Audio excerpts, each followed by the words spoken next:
благодат. Амин. Благодаряме на Бога за това, че сме живи и здрави, че имаме възможност да общуваме тази сутрин, да споделяме Неговото Слово. Амин. Тази сутрин аз искам да споделям с вас една тема, която съм заглавил като зрели християни.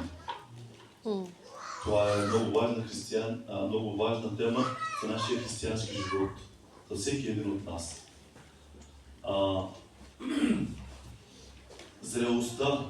Зрелостта е по принцип Божието намерение за всеки един от нас.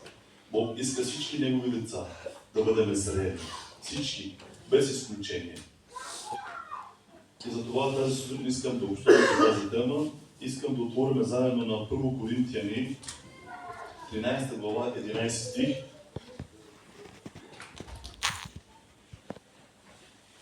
Посланието на апостол Павел към Коринтияните, 13 глава, 11 стих. Вие, докато отворите, аз искам да ви разкажа една история от моето детство.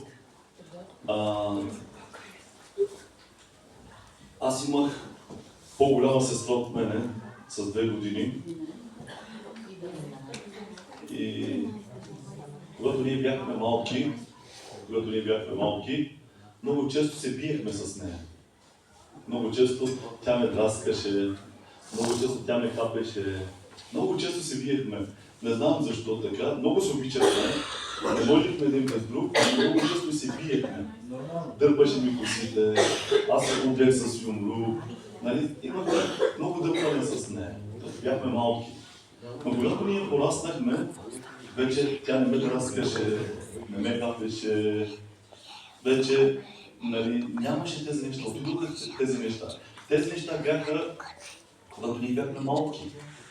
Тогава, когато ние бяхме малки, това е нормално поведение на малки деца, нали? Малки деца нормално да се хапят, нормално да се драскат, нали? Нормално да се удрят, защото са малки, нали? Много често за много малки неща се биехме, за парцали се биехме, за някакви играчки се биехме, защото са малки, нали? Но когато ние пораснахме, ние вече не се биехме. Ние се уважавахме, нашето поведение се промени, нашата обхода се промени, ние станахме по-зрели, станахме по-нормални. Вече не сме като малки деца. И днес искам сега да прочитаме в Коринтияните 13 глава 11 стих. Апостол Павел казва: когато бях дете, като дете говорих, като дете чувствах, като дете разсъждавах. Откакто станах мъж, напуснал съм това, което е детинско. Павел казва, че нормално е преди време ние да сме разсъждавали, да сме мислили, да сме се обхождали като деца. Нормално е. Има един период в нашия живот, там е нормално ние да сме като малки деца. Като дете да мислиме, като деца да чувстваме, като деца да разсъждаваме, като деца да се обхождаме. Нормално е. Но Павел казва, когато аз станах мъж, когато пораснах, напуснах това, което беше детинско, казва. Аз излязох от това. Вече не можем. Не е нормално за един възрастен мъж да се държи като едно малко дете. Не е нормално. Не е нормално за една възрастна жена да се държи като малко дете. Би трябвало с възрастта човек да става по-зрял, човек да става по-сдържан, човек да става по-мъдър. И затова Павел ни казва, че когато той бил дете, той се е държал като дете, мислил е като дете, обхождал се е като дете, но като е пораснал, той е напуснал това, което е детинско. Какъв е проблема днес на някой от нас? На някой от нас проблема е в това, че ние не сме напуснали детинското. Въпреки, че ние сме станали вече мъже, ние сме пораснали, минали са години от нас, върху нас, 10 години, 20 години, 30 години, въпреки, че 30 години, все още детинското стои в нас. Онова детинско разсъждаване, онова детинско поведение, онова детинско говорене, все още стои в нас. А би трябвало ние да го напуснем. Павел казва, когато бях дете, аз се обхождах като дете, мислех като дете, чувствах като дете. Но когато пораснах, казва, напуснах. Излязох от това. Вече аз не мога да се държа като дете, не мога да мисля като дете, не мога да говоря като дете, защото аз съм вече възмъжал човек. Зрял човек съм. И затова Тази сутрин само ще констатираме тези неща. Няма да се спираме много върху това, но искам да ви прочита пак в Коринтияните, 3 глава, от 1 до 3 стих, характер на хора, които не са пораснали. Какъв е характер на хората, които не са озряли? Какъв е характер? Как можем да разберем сега кои хора са зрели християни, кои не са зрели християни? Тук една скоба ще отворя. За да станеш зрял християнин, не е необходимо да имаш дълги години християнски стаж. Някой път, за съжаление, дори да имаш дълги години християнски стаж, пак човек не става зрял. Някои хора за много късо време стават зрели хора.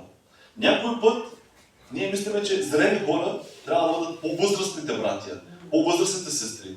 Но някой път, за съжаление, по-младите са по-зрели. И как ще разберем сега? Как ще разберем какъв е характера на хора, които са зрели и които не са зрели? В Коринтияните казва Павел на Коринтската църква, и нека да ви напомня, че Коринтската църква беше една от най-силните църкви в знание и в дарби. Знание имаше много в Коринтската църква. Дарби също имаха много.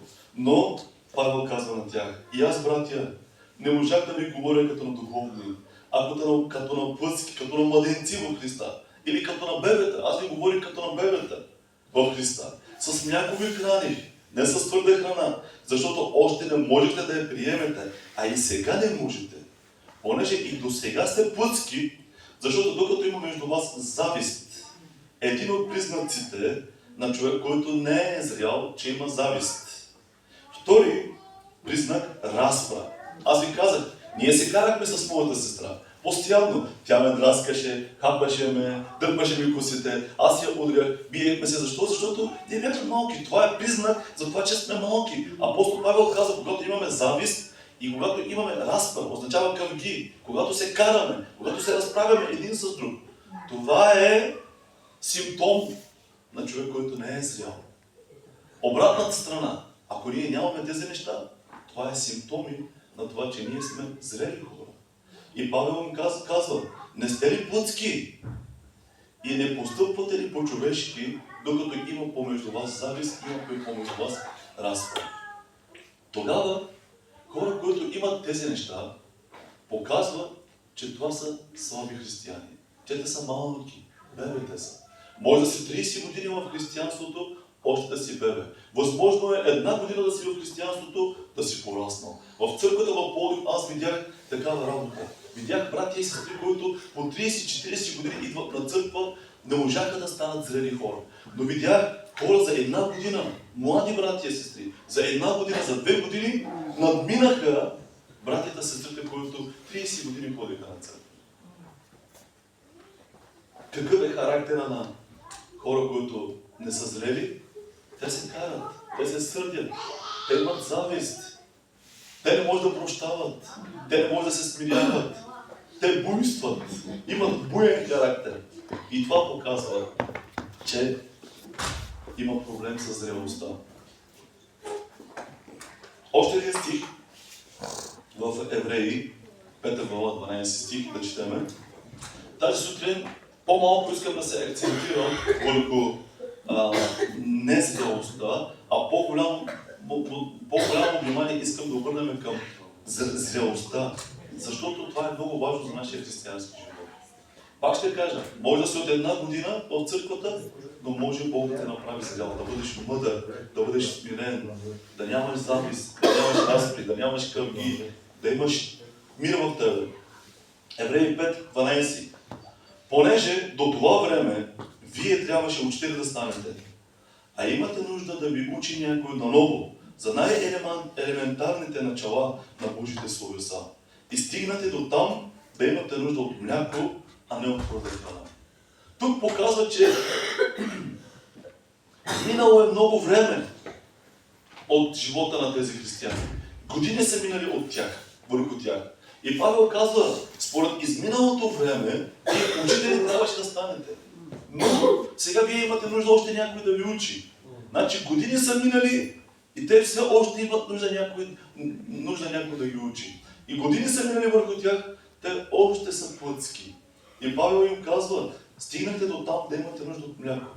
Кой яде мляко? Бебетата, малките. Какво казва Павел на евреите тук сега? Вие все още сте бебета. Още сте малки. Още не сте зрели. Въпреки, че години са минали от вас. Все още не сте озрели. Искам да ви задам един въпрос на всички, които имате деца. Който нямате деца, благославям ви скоро да имате деца. Амин. Ако вашите деца станат по на 20, по на 30 години и се държат като на една, като на 2 години, как вие ще се чувствате?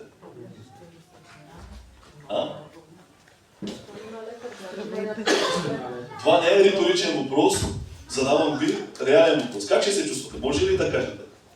Лошо? Не е добре, не е добре. Ще ви бъде ли добре? Не.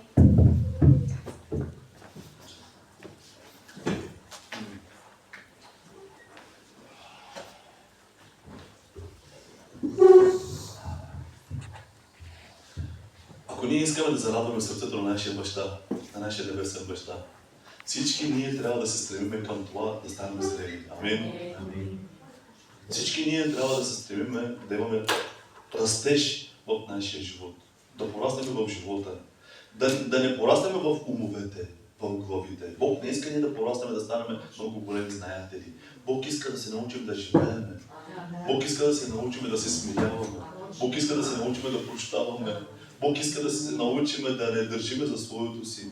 Бог иска да се научим да прощаваме. Лесно да прощаваме.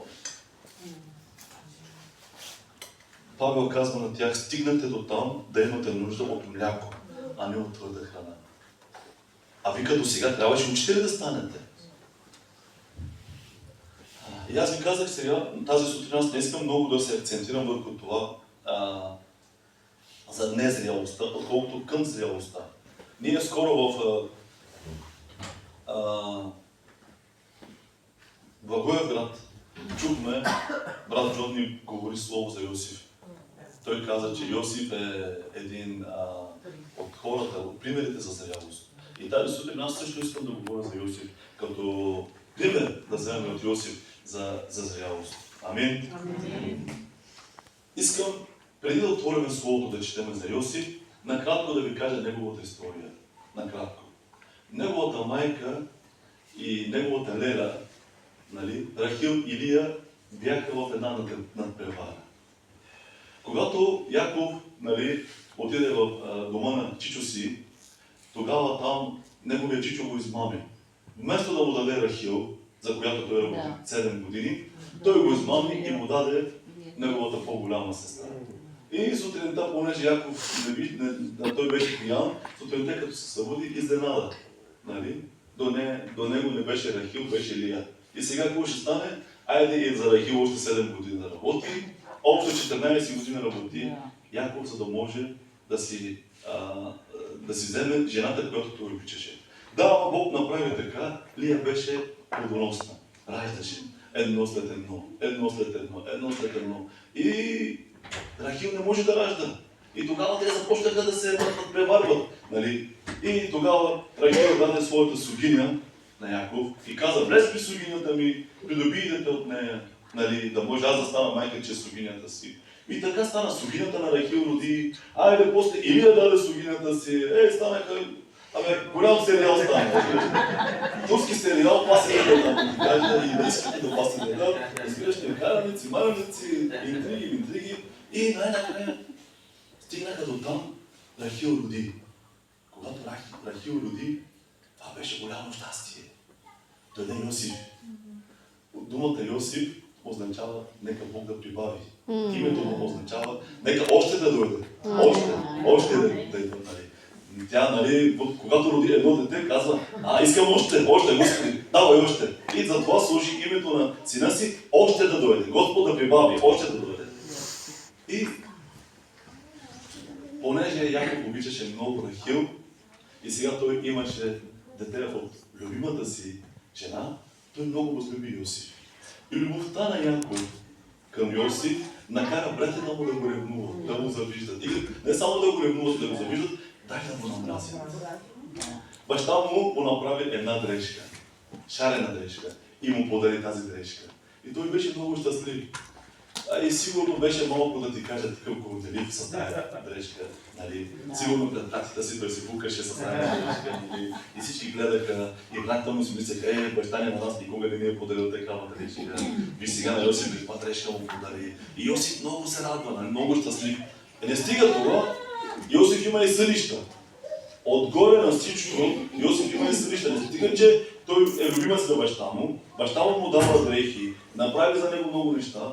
И сега той има съдища. Сънуват вика сън, звездите ми се покланят, луната ми се покланя, слънцето ми се покланя. И даже баща му се ядоса, вика, какъв е сън?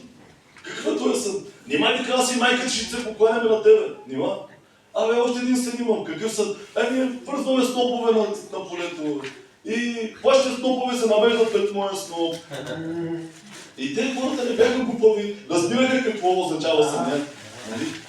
Сега. Нали? Представете си вашия по-малък брат да ви казва такъв сън, че вие му се покланяте на него. Ще се ядосваме.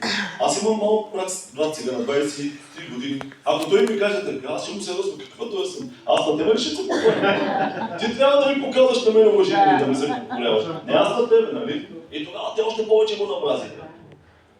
И един ден баща му каза, отиди да видиш братите си какво правят. Тогава Йосиф отиде. И когато братята му отдалече го видяха, казаха, ето го съновидеца. Дай да видим сега неговите съдища, дали са истински, дали са фалшиви. Чакай да проверим сега неговите съдища истински ли са или са фалшиви.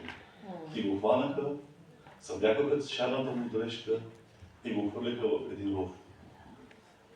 Неговите братя не се шегуваха с него. В този момент те искаха да го убият. Но един от тях се застъпи и каза да не го убиваме, да не цапаме ръцете си с братова кръв, да не го убиваме. Нека да не го убиваме, оставете. И след това дойдоха едни търговци оттам минаваха, казаха, защо да не изкараме малко пари от него. Дай да направим поне една печалба, изкараха и го продадоха. Когато ние слушаме тази история, много лесно можем да говорим тази история и много лесно може да слушаме. Тя е много интересна история, но историята на Йосиф е много тежка история. Ако ние бяхме на мястото на Йосиф, ако нашите братя бяха направили това за нас, ако твой брат, твоя сестра беше те хвърлил в рова или беше те продал, как щеше да се чувстваш? Как щеше да реагираш? Дали щеше да простиш на брат ти някога, ако той беше те продал? Когато ние четеме историята на Йосиф, лесно можем да четеме, можем лесно да говорим за тази история. Но тя не е лесна история, тя е много тежка история. И сега Йосиф отива в Египет. Отива в Египет. Искам сега 2 стиха да прочитаме в Битие. Първият стих е Битие 37 глава, 2 стих. И после ще прочитаме Битие 41 глава, 46 стих.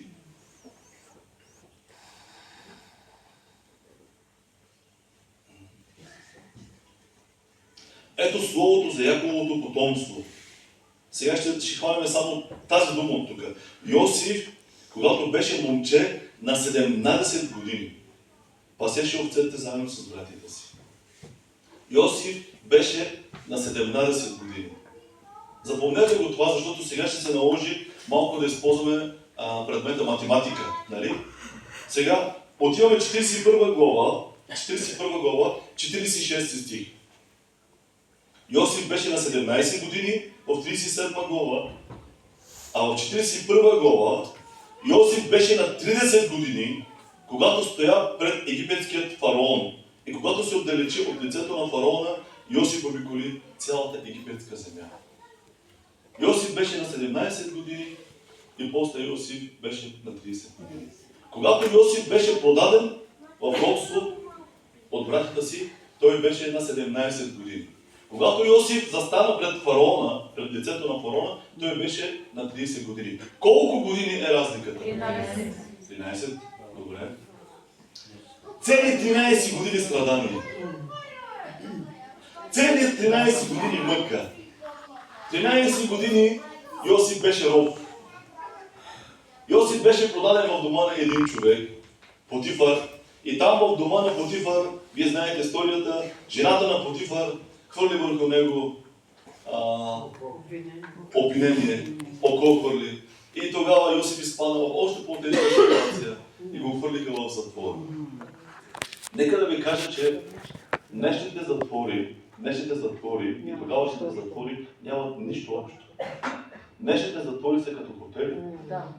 Имат си баня, имат си легла, имат си телевизори, кафе, имат.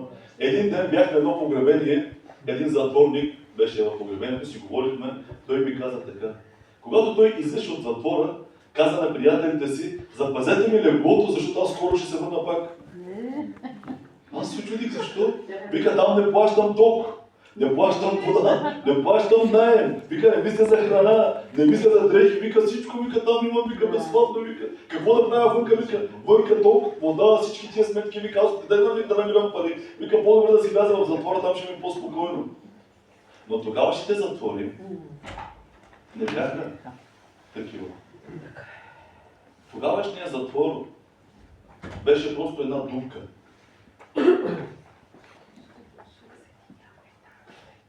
Нямаше меки възглавници, нямаше завивки. През нощта ставаше сигурно много студено. През деня сигурно им ставаше много топло. Нямаха добра храна в затвора. В затвора условията бяха много тежки. И сега ние говорим за цели 13 години страдания. Цели 13 години мъка. Ако някой беше ви причинил такава болка, ако някой беше ви причинил такова страдание на вас, и това да беше ваш брат или ваша сестра, за него 13 години да бяхте страдали, заради един човек или за няколко човека, ако вие 13 години бяхте пострадали, какво отношение щяхте да имате към тези хора, които ви причиниха това страдание, този живот? Цели 13 години. Вижте, тук не говорим за един ден, за 2 дена, за един месец, за 2 месеца, не говорим за години, говорим за цели 13 години страдания и мъка. Цели 13 години. Някой да ти направи толкова голямо зло, че 13 години да страдаш заради него. 13 години. Мъка да имаш заради него. Какво отношение бихте имали към такъв човек? Питам ви, какво щяхте да правите? Сигурно сме като него. Ще се издигне тя. Само гняв ли? Отмъщение. И след това Йосиф стана господар на цялата египетска земя. Той стана министър-председател на Египет. Той имаше пръстена на фараона. Фараона му каза, аз съм над тебе само с трона. Цялата египетска земя е пред теб. Ти си господар. Птица няма да ходите без твоето разрешение в Египет. Голяма власт той получи. И когато той получи тази голяма власт, неговите братя, тези хора, които му причиниха тези 13 години страдания, дойдоха при него за да купят храна. И те не го познаха. Те не разбраха, че това е Йосиф. Те мислеха, че Йосиф отдавна е умрял, загинал е някъде. Защото условията бяха такива, където нормално е те да очакват той да умре. Да беше изкрит от тази земя. Идват неговите братия пред него. Искат да купят от него храна. И той какво прави? Йосиф какво прави?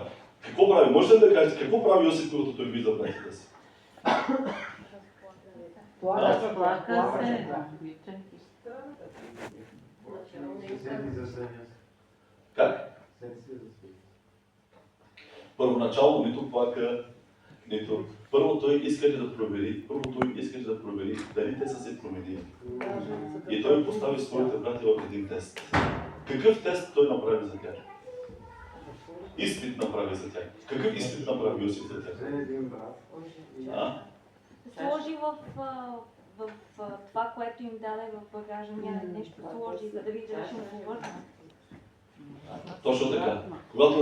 Когато те купиха от него, те толкова са спрели да купят, те купиха от него, нали, храна, тогава на следващия ден той накара своите слуги да сложат парите отгоре на чувалите. И те, когато си тръгнаха и стигнаха до едно място, трябваше да отворят чувалите, за да дадат храна на животните и какво да видят? На всички парите са отгоре на чувалите. И те се оплашиха. И като се върнаха втори път, когато се върнаха за втори път, те казаха, нали, ние парите, нали, ето намерихме, но не знаем как тези пари са отварят от тези чували, връщаме тези пари. Йосиф каза, не, вашият Бог е направил това. Спокойно, не се притеснявайте. Обаче Йосиф беше много мъдър, беше много зрял. Той искаше да провери дали те са се променили. Той искаше да види дали техните сърца все още имат нещо такова вътре в тях. И какво направи? Хвана един от братята им, каза, чакай, вие сте шпиони. Дойдохте тук да погледате земята.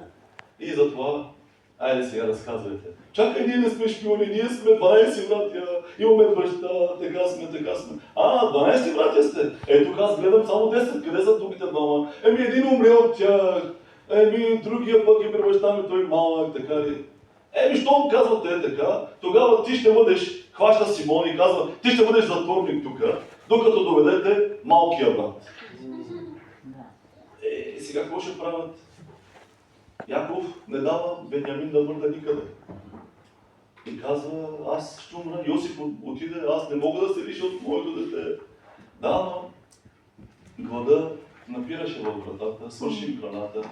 И Яков пак казва на синовете си, отивайте да купувате още храна от Египет. Те казват, човека постави условие, трябва да донесем нашия малък брат. И накрая Яков се съгласява, пуска Бенямин да отива заедно с тях. И когато Бенямин отива заедно с тях, Йосиф им прави много голяма шега. Шега. Да.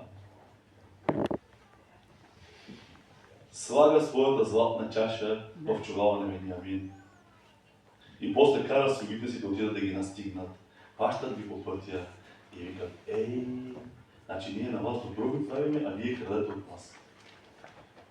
Сега да видите, щом откраднахте, сега този, който открадна чашата, ще бъде роб за винаги. И братята започнаха да се застъпват, казваха, мене вземи като роб. Не, остави Бенямин, ако Бенямин остане, баща ми ще умре, моля ти се, ето, вземи мене, всички искаха да останат. Юда, той застана, каза, не, остави, не, вземи мене. Всички бяха готови да се жертват. Вече те бяха да се променили. Когато Йосиф видя това, тяхно поведение, Йосиф разбра, в неговите братя беше станала някаква промяна. Те не бяха същите хора, които бяха преди време. И тогава Йосиф им се разкри и им каза, аз съм вашия брат Йосиф. Той ги прегърна и плака, и прости им. Тогава всички дойдоха в египетската земя. В египетската земя тя ги настаниха в Гесенската земя, в най-благословеното място, най-подродната земя им дадоха, където да може да живеят най-добре, най-благословено да живеят.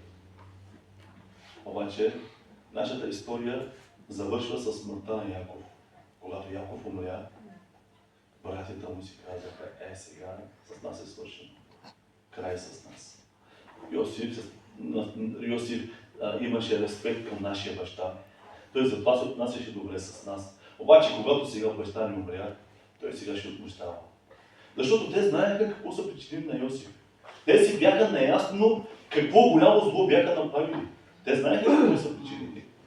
И нека да отворим сега Битие 50 глава. Ще четем малко повече. 50 глава от 15 до 21 стих.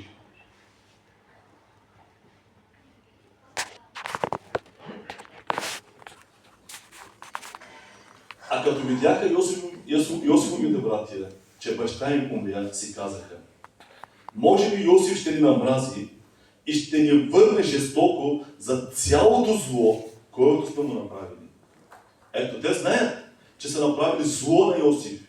Голямо зло са направили на Йосиф. И затова не напразно те имат притеснение в себе си, защото те знаят колко голямо зло са му причинили. И казват сега, вече нашия баща го няма, той може да ни върне. Затова пратиха на Йосиф да му кажат.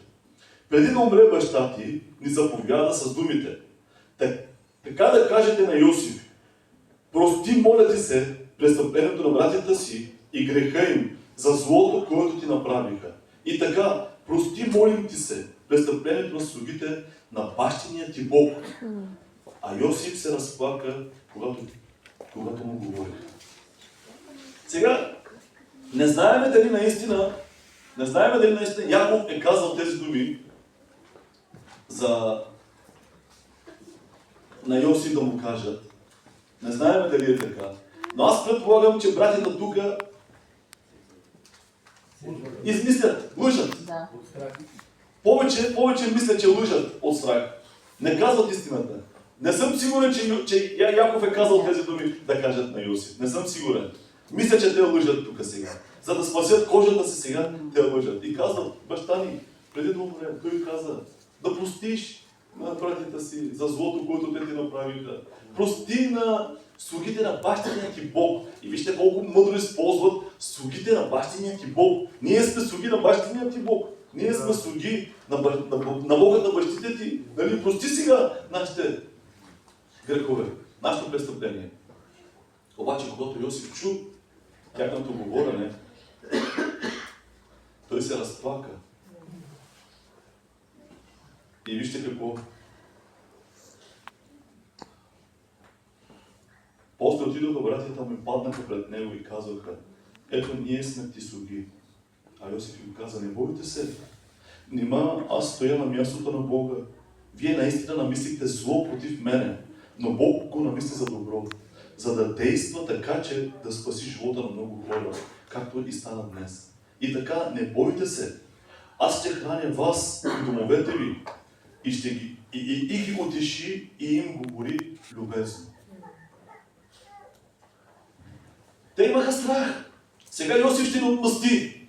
Те имаха страх. Цялото това зло, което ние му причинихме, сега той ще се сети. Вече го няма баща ни. Може би баща ни беше като спирачката, която спираше Йосиф, но вече спирачката я няма. Няма от кого той да се респектира. Няма на кого той да покаже сега вече уважение. Сега той ще тръгне да ни отмъщава. Вече баща ни почина. И тогава те отиват и правят една голяма лъжа и измама към Йосиф. Баща ти каза да ни простиш, докато беше той жив. Каза да ни простиш. Йосиф като чува това, той започва да плаче. И Йосиф казва: вие направихте зло на мене, но Бог това зло, което направите на мене, го обърна към добро, за да спаси живота на много хора. И той казва: аз не съм на мястото на Бог. Не съм на мястото на Бог. И не само казва, че аз не съм на мястото на Бог. Той започва да им говори с хубави думи. Той започва да ги утешава. Не се притеснявайте, аз ще ви храня. Аз ще гледам семействата ви. Не се притеснявайте. Той започва да им говори любезно. Йосиф е най-големия пример, където ние можем да видим за зрялостта. За човек, който е зрял. И нека да погледнем сега по-внимателно. Какви са белезите на зрялост в живота на Йосиф? Какви са белезите на Йосиф? Простителност, правилност. Друго, какво има? Покорство. Любов. Друго? Покорство. Покорство. За какво е покорство? Към Бога. Към Бога, да. Покорство към Бога. Друго? Мъдрост. Много правилно. Мъдрост имаше в живота на Йосиф. Друго? Простителност. Простителност казахме. Друго? Търпение, да. Търпение. Още нещо има. Още нещо има. Какво? Няма завист, да. Да, и това е вярно. Няма завист. Нетърсене на своето. Нетърсене на своето. Няма да ви измъчвам. Йосиф имаше мъдрост, да, но Йосиф имаше духовно разбиране за ситуацията. Той разбираше, че това, което му се случи, беше работата на Бог в неговия живот. Цялото зло, което дойде в неговия живот за тези 13 години, Йосиф разбираше: това е от Бог. Бог направи така.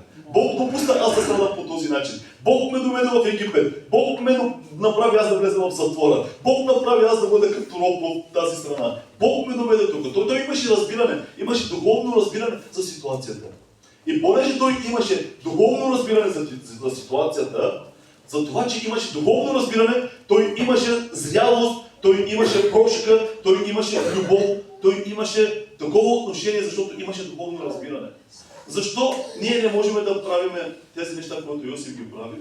Защото когато имаме ситуация, нямаме духовно разбиране за самата ситуация. Кой човек може да постъпва зряло в ситуация? Човек, който има разбиране от Бога в самата ситуация. Защо Йосиф беше зрял човек? Защото Йосиф разбираше. Вие намислите зло, казва, но Бог обърна това зло към добро. Вие намислите зло, но Бог направи така, че аз да дойда в Египет, за да се спасят милиони хора. Да. Да. Разбирането е много важна част за зрелите хора. Много важно, много важно. Ако един човек няма разбиране, той не може да бъде зрял. Не може да бъде зрял. Не може да стане зрял християнин. За да станем зрели християни, на първо място на нас не трябва разбиране. Наистина на нас не трябва разбиране. И после вие казахте, Йосиф имаше любов, Йосиф имаше мъдрост, Йосиф имаше прошка, Йосиф имаше да не търси своето си.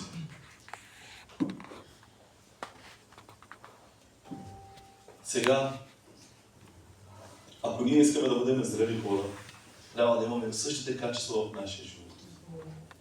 Ние трябва да имаме разбиране, ние трябва да имаме любов, ние трябва да имаме прошка, ние трябва да имаме смирение. Йосиф имаше смирение, той беше смирен.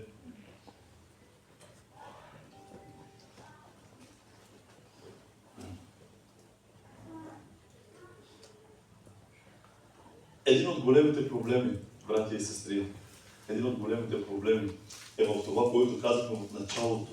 Павел, ние започнахме с стиха, апостол Павел каза, като бях дете, мислех като дете, разсъждавах като дете, говорих като дете, чувствах като дете. Но когато пораснах, казва, аз оставих детинството, вече не се държи като малко дете. Аз се държа вече различно, защото съм различен, защото съм пораснал. Един от големите проблеми днеска на църквата, на братя и сестри е, че много от нас не сме оставили детинството. Още това детинство стои в нас. Не може да прощаваме.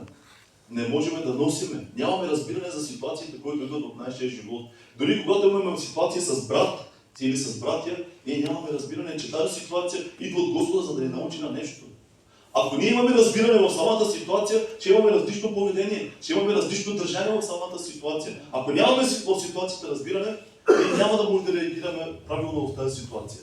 Преди години в църквата в Пловдив имаше един брат, той се изправи от църквата и каза, аз съм служител в тази църква. Ние се шашнахме. Чакай малко, как така ти си служител? Служител не се става така в църква. За да станеш служител, трябва Бог да те повика за тази работа. Не, аз съм служител в църквата. Ей, какво ще правим сега? Голяма вина. Добре. Вика, тая седмица аз ще проповядвам. Добре, хайде проповядвайте. Дадохме му той да проповядва в църквата. Направи голяма каша. Тогава ние повикахме нашите служители и казахме, елате в Пловдив, защото в Пловдив има проблем. Един брат каза, че той е служител. Идват тогава нашите служители и казват на него, не, ти не си служител, ти имаш друга дарба. И тогава той много се ядосва на мене и казва на мен, ти вика си виновен, служителите да дойдат от София и да кажат, че аз не съм служител.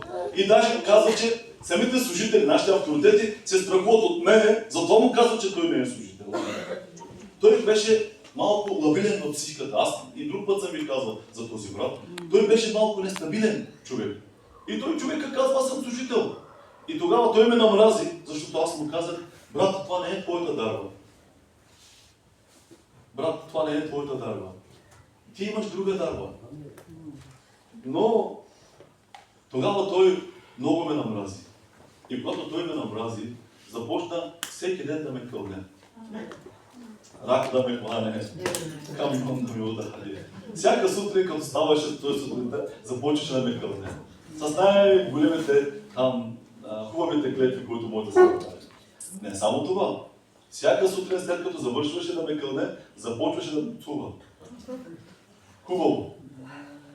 И неговата жена идваше и казваше, тази сутрин той цял час ми кълне и цува за вас. И после той отива на махалата в квартала и разпространява неправилни лоши неща за нас. и за мен разпространява, че аз имам работа с неговата жена. Каза на цялата махала ми направи, отиде при всички християни в махалата и каза, вика, брат Коле, вика, ходи с жена. А жена му, колкото моята майка. И той на възрастта на моя баща.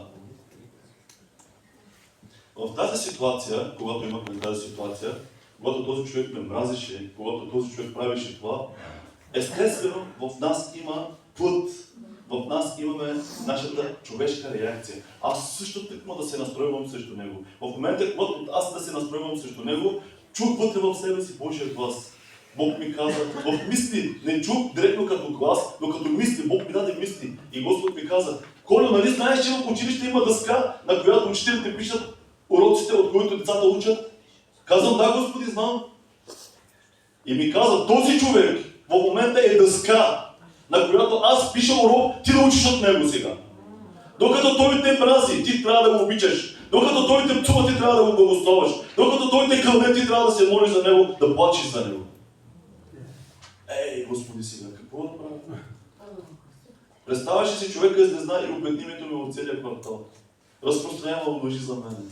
И аз сега трябва да се моля за него, да плача за него. Аз трябва сега, докато той ме кълне всяка сутрин, камион да ми блъсне, рак да ме хване, какво ли да стане, той всяка сутрин, аз трябва всяка сутрин да ставам да се моля за него. Господи, прости го, Господи, благослови го. Но когато аз получих това разбиране, Господ ми каза много ясно, аз сега искам да те уча чрез този човек. Сега той е дъска, на която аз пиша урок, ти да учиш от него. Аз получих разбиране, когато получих разбиране, в мене моята пръстка реакция падна. Вече нито имах към него омраза, нито имах към него яд, нито гняв имах към него. Имах болка в мене за него. Получих болка в мене за него. Разбрах, че той пада в капана на Сатана. И започнах. В началото трудно ми беше. Господи, прости му.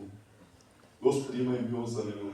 Господи, моля ти се, имай милост към него. Започнах да плача за него със сълзи. Господи, моля ти. Господи, не му считай тези грехове. Започнах да се моля. Сериозно пред Господа. Моля те, Господи, моля те, Господи, моля те, Господи. И започнах да се моля за него. След няколко време аз чух, че този брат се разболя много сериозно. Той получи бъбречна криза. В момента, когато той получи бъбречна криза, те нямаха пари за дърва, бяха на студено, нямаха пари за лекарства, нямаха пари и за храна. Бяха гладни, на студено и без лекарства. В първия момент, когато аз чух, че той се е разболял и неговото състояние е такова, аз си помислих така, фарисея в мене се обади и казва, Бог сега го наказва. Ето сега, виж той какво направи, ето сега Бог какво му прави. В този момент Светия Дух ми каза, това не е моето сърце. Това не е моето сърце. И ми каза, искам сега да отидеш да купиш дърва, да купиш лекарства и да купиш една чанта храна и да отидеш да го посетиш. Но Господи, той ме мрази. Господи, той ми каза, ако има възможност, той ще ми избоде очите. Той ми каза, че ако има възможност да ме убие, той ще ме убие. Аз как да отивам в неговия дом да му нося храна, да му нося дърва, да му нося лекарства? Как да отивам, Господи, сега аз? Как?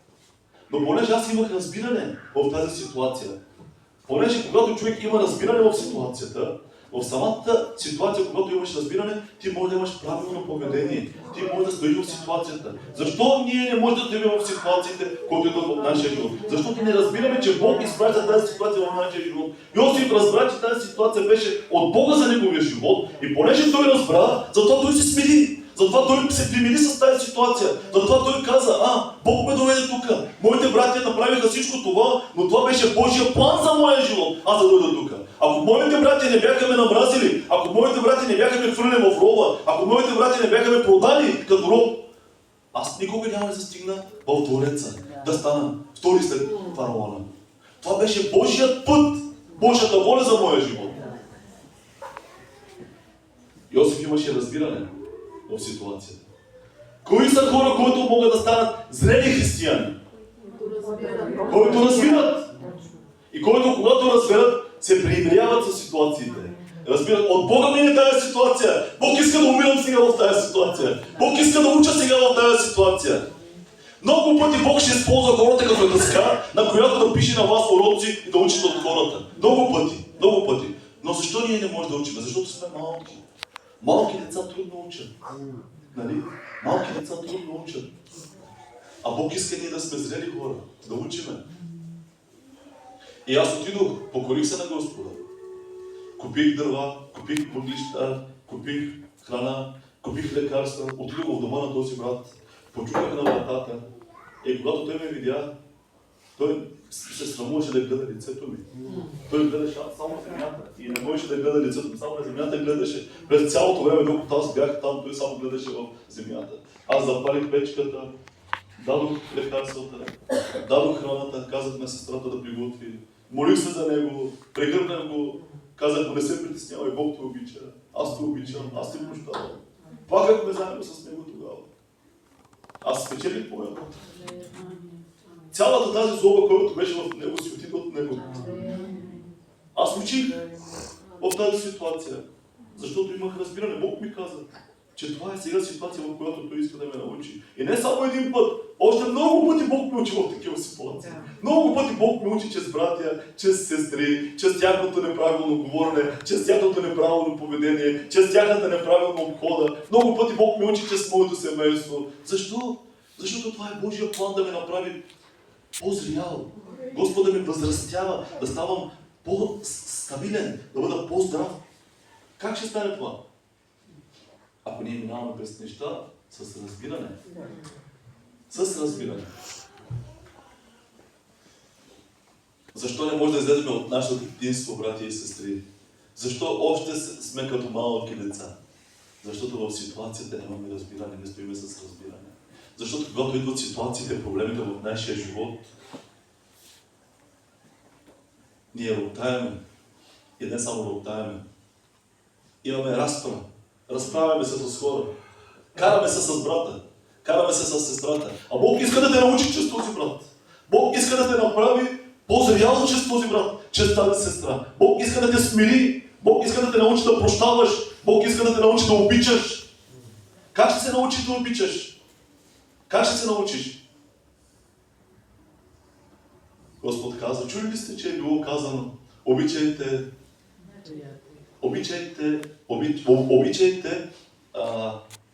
ближния си, обичай ближния си и мрази неприятеля си. Но аз ви казвам, обичайте вашите врагове. За да живееме това слово, обичайте вашите врагове, естествено ние трябва да имаме врагове. Ако няма враг, как ще обичаш врага? Значи трябва някой да прави нещо. Трябва някой да пипне душата ти. Трябва някой да бръкне в душата ти. Трябва някой да дойде да бръкне в раната ти и да започне да чукурка вътре в раната ти, да те боли. Ти да стоиш, да учиш. И да имаш разбиране, че Бог допуска тези неща, за да те научи с тях. Кои са зрелите хора? Зрелите хора са тези, които имат разбиране. Зрелите са хора, които прощават. Зрелите хора са тези, които обичат. Зрял човек е, който се смирява. Това е зрял човек. Зрял човек не е човек, който знае много Библията от кора до кора. Не. Да имаш много знание за Библията, това не носи зрялост. 30 години си в църква. Или 50 години си в църква. Не. Дори 50 години да си в църква, ако ти не си се научил да се смиряваш, ако не си се научил да прощаваш, ако не си се научил да носиш, ако не си се научил да обичаш, ти не можеш да станеш зрял човек. Ти не можеш. Да бъдем зрели хора означава да обичаме. Братята такива каквито са. Без да имаме изисквания към тях. За да бъдем зрели хора, трябва да се научим да прощаваме, без да поставяме условия. Ще ти прощавам, ама... Да. Нали знаеш, аз те прощавам. Нали? Или, виж, един път ти простих, сега втори, нали, помниш ли? Втори път ти прощавам. Нали? Друг път да внимаваш. Зрял човек не прави така. Йосиф направи ли така на братите си? Не.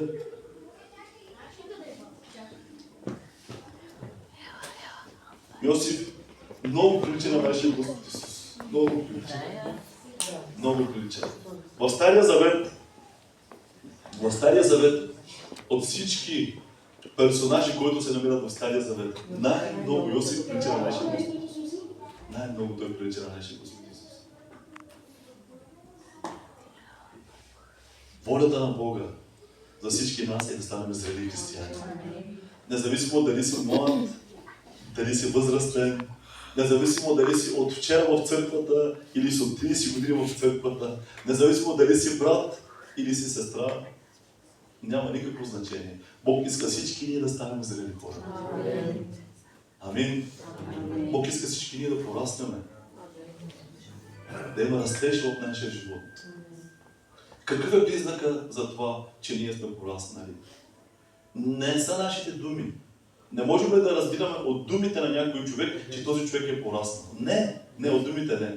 От неговото живеене, от неговото държание, от неговото действие. Можем да разберем, че този човек е зрял човек.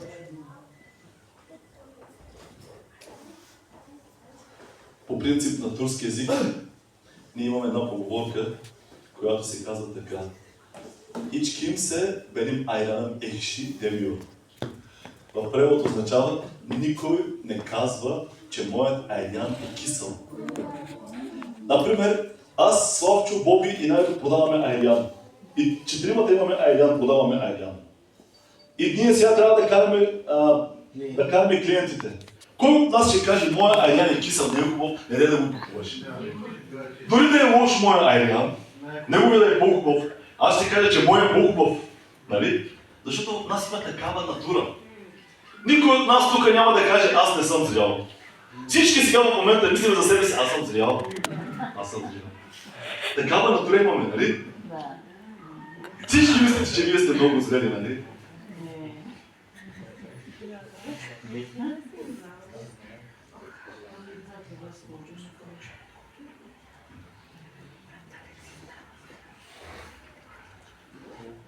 Аз ви благославям и вас и себе си, наистина да станем по-зрели хора. Когато ние ставаме по-зрели, така ние може да радваме сърцето на нашия Бог. Така той може да бъде много доволен от нас. Сега, брат Алекси, колко деца имаш ти? 3 деца. Ако 2 от твоите деца са зрели, държат се зряло. Обаче едно от твоите деца не е зряло, не се държи зряло. Да дадем пример с Митко. Митко се държи като 2 годишно дете. Как ще се чувства? Обратно. Кажи си го, брат. Прав си. Прав си. Айде се чуй. Как се чувства ли баща, когато неговото дете? Зле. Понеже ти имаш 3 деца, аз имам само едно дете, затова питам тебе. Зле. Но когато всички деца се държат зрели, в сърцето на бащата има мир, има радост. Той се гордее със своите деца. Нали? Казва, моят син е умен. Нали? Когато аз отивах на родителска среща и учителите казваха, твоята дъщеря е много добра, много послушна и ми казваха, твоята дъщеря много добре учи, отличничка е. Аз много се радвах тогава. Обаче един ден, когато отидох на училище, на родителска среща, учителката ми каза обратното. Дъщеря ти нищо не учи, много слава, само двойки има. Станах залезил, сравнителна. Когато ние сме зрели, сърцето на нашия баща се радва с нас. Обаче, когато не сме зрели, държиме се като малки, имаме завист, имаме разпри, разбираш ли, занимаваме се с това, с това, с празни неща. Аз ви казах пример с моята сестра, разбираш ли, тя ми дърпаше косата само, аз я удря, хабеше ми, после пак се биехме. Защо? Защото бяхме малки. Малки деца така правят. И когато ние правихме така, забравих да ви кажа, какво следваше. Когато ние с моята сестра се карахме и се хапехме и се биехме, познаете какво се случва след това. И двамата ляхте бъде. Правилно. Баща ми идваше, имаше палка за мухи. Нали знаете тия палки, дето се ловят мухите? И баща ми с тази палка и мене и сестра ми не биеше много. Много голям бой. Защото нито един баща не иска да гледа децата си в това положение. Нито един родител не иска да вижда децата си в това положение. И нашият небесен баща не иска да ни вижда в това положение.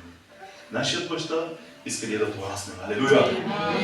И за да пораснем, Бог ще изпраща ситуации в нашия живот. Ще имаме ситуации в живота. Ще имаме ситуации в семейството. Ще имаме ситуации с братя. Ще имаме ситуации с сестри. Ще имаме ситуации в работното си място с колеги, с колежки. Навсякъде ще имаме такива неща. Защо? За да може да учиме. За да може да учиме. Защо Йосип отиде в роба, беше хвален в роба? И сега няма всъщност защо. В друг въпрос ще задам. Добре ли беше, че Йосип беше хвален в роба? Добре или лошо? Добре, нямаше много трудно да го бях продали. Добре ли, че той беше подаден като роб? Логично не. Добре ли, че той отиде в дома на Потифар и после от дома на Потифар отиде в затвора? Добре ли беше това? Не. За момента не, но за перспективата за целия план.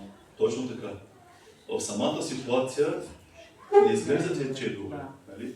Но после, ако ние случим от тази ситуация, това носи добро в нашия живот. Нека Господ да благослови всички нас. Аз се надявам наистина, когато ние слушаме такова слово, в нас да се роди желание да отидем при Бога да му кажем: Господи, искам да ме направиш зрял. Искам да порасна. Не искам да бъда дете. Не искам само мляко да ям, Господи. Искам и твърда храна да ям. Не искам дълги години да минават върху мен, да не съм се научил. Искам да се науча, Господи. Искам да се науча да стоя. Искам да се науча да прощавам. Искам да се науча да обичам. А за да се научиш да прощаваш, трябва някой да те направи нещо. За да се научиш да обичаш, пак трябва някой да ти направи нещо. За да се научиш да се смиряваш, пак трябва някой да ти направи нещо. Как ще се смиряваш, ако нямаш ситуация? Как ще прощаваш, ако нямаш ситуация? Как ще обичаш, ако нямаш ситуация? Как? Скъпи брати и сестри, тази сутрин Господ ни дава тази тема, защото Той иска ние да пораснем. Той иска ние да станем зрели християни. Амин. Колко хубаво е, когато нашия баща погледне към нас, да види, че всички ние сме зрели. Че всички ние се държиме като зрели. Като хора, които отговарят техните действия на тяхната възраст. Амин. А не като хора, които, например, 30 годишен си, а ти се държиш като 2 годишен. Или 50 годишен си, държиш се като на 4 годишно дете. Или 5 годишно дете.